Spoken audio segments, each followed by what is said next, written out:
pawis, pagod, pangungulila, sakit ng katawan, init at ulan ay ilan lang sa mga di maiiwasan bilang isang minsan mahirap din dahil nabibilad sa init at saka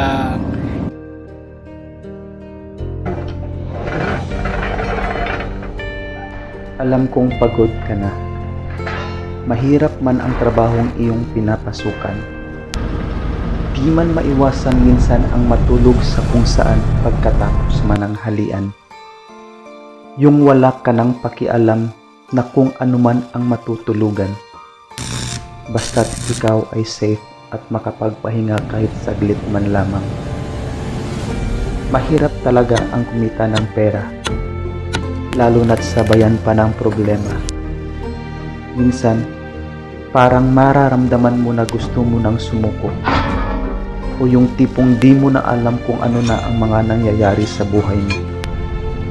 Dahil minsan, sinusubok ka lang ng panahon para mas lalo ka pang maging malakas at matatag sa buhay.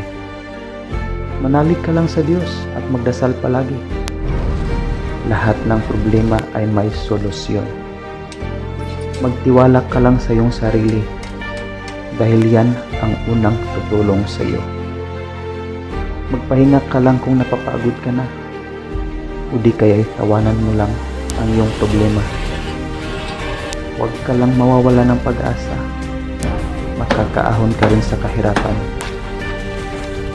Isipin mo lang na may pamilyang naghihintay sa iyo. Maging positibo ka lang sa bawat takbo ng iyong araw. Dahil baka bukas, kuminhawa at kumunlad ng iyong buhay.